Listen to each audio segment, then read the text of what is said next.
హరే కృష్ణ. హోలీ అంటే అగ్నితో పునీతమైందని అర్థం. ఈ పండగ ప్రస్తావన స్మృతి కౌస్తుభంలో ఉంది.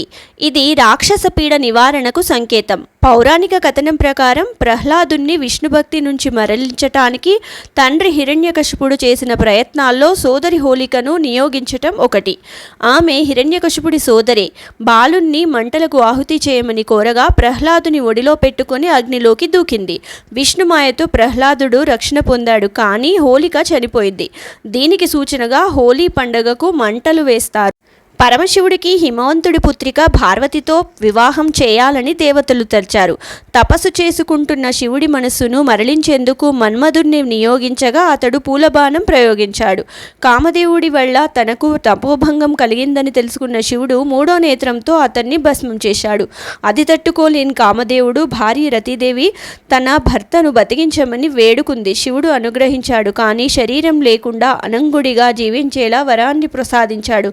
అలా కాముడు తిరిగి బతికిన రోజు ఫాల్గుణ శుద్ధ పౌర్ణమి కనుక కాముని పౌర్ణమి, అనంగ పున్నమ అని అంటారు. బృందావనంలో హోలీని 45 రోజులు సెలబ్రేట్ చేస్తారు. వసంత పంచమి నుంచి మొదలుపెట్టి హోలీ తర్వాత 5 days, కంప్లీట్గా 45 days డైలీ ఒక సెలబ్రేషన్తో హోలీ సెలబ్రేషన్ చేస్తారు. దీనికి పురాణ కథ ఏంటి అంటే, ఒకరోజు కృష్ణుడు తల్లి యశోద వద్దకు వెళ్ళి రాధ సౌందర్యాన్ని వర్ణించి ఆమె మేని రంగుకు తన ఒంటి ఛాయ పూర్తి విరుద్ధంగా ఉందని కనుక తన ప్రేమను అంగీకరించదేమోనని సందేహం వ్యక్తం చేశాడు. అప్పుడు యశోద రాధ ముఖానికి రంగు పులమని సరదాగా అంటుంది. తల్లి సలహాతో కృష్ణుడు రాధ ముఖానికి రంగులు పులిమాడు. రాధమ్మ తాను తగ్గేది లేదన్నట్టు కృష్ణుడి మీద రంగులు చల్లింది. అలా వసంతకేలి మొదలైంది. నాటి నుంచి బృందావనం, మధుర, నందగావ్ ప్రాంతాల్లో హోలీ సంబరాలు చేసుకోవటం ఆచారమైంది. హర్యానాలో ధులంది పేరుతో, ఉత్తరప్రదేశ్లో లట్మార్ హోలీ పేరుతో, బెంగాల్లో బసంతోత్సవ్ పేరుతో వేడుకలు జరుపుతారు. ఈ ఫాల్గుణ పౌర్ణమి హోలీ రోజే శ్రీ చైతన్య మహాప్రభు కృష్ణతత్వాన్ని, హరినామాన్ని పంచటానికి జన్మించారు.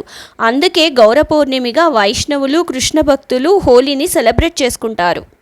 హోలీని డోలా జాత్ర, డౌల్ ఉత్సవ్, డోల పూర్ణిమ అని కూడా పిలుస్తారు. ఈరోజు శ్రీకృష్ణ పరమాత్ముడిని పూజిస్తారు. డోలా అంటే ఊయల. శ్రీకృష్ణుడిని ఊయలలో ఉంచి ఆరాధిస్తారు కనుక డోలోత్సవం అంటారు. ఊయలలో అర్చించిన గోవిందుణ్ణి దర్శించిన వారికి వైకుంఠలోక ప్రాప్తి కలుగుతుందని భక్తులు నమ్ముతారు.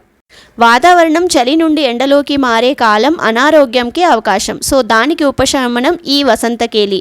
చెట్ల నుండి తీసిన న్యాచురల్ కలర్స్ వల్ల అనారోగ్యం రాదని ఆయుర్వేదం చెప్తుంది. చెట్ల ఆకులు, కాయలు, పండ్లు, బెరడుతో తయారయ్యే రంగులు మెడిసిన్స్గా పనిచేస్తాయి. ముందు తరాలు ఈ న్యాచురల్ రంగులను, పూలను చల్లుకొని సంతోషం పంచుకునేవారని ఇతిహాసాలు చెప్తున్నాయి. ఫైనల్గా హోలీ సంతోషాలు పంచుకునే పండగ.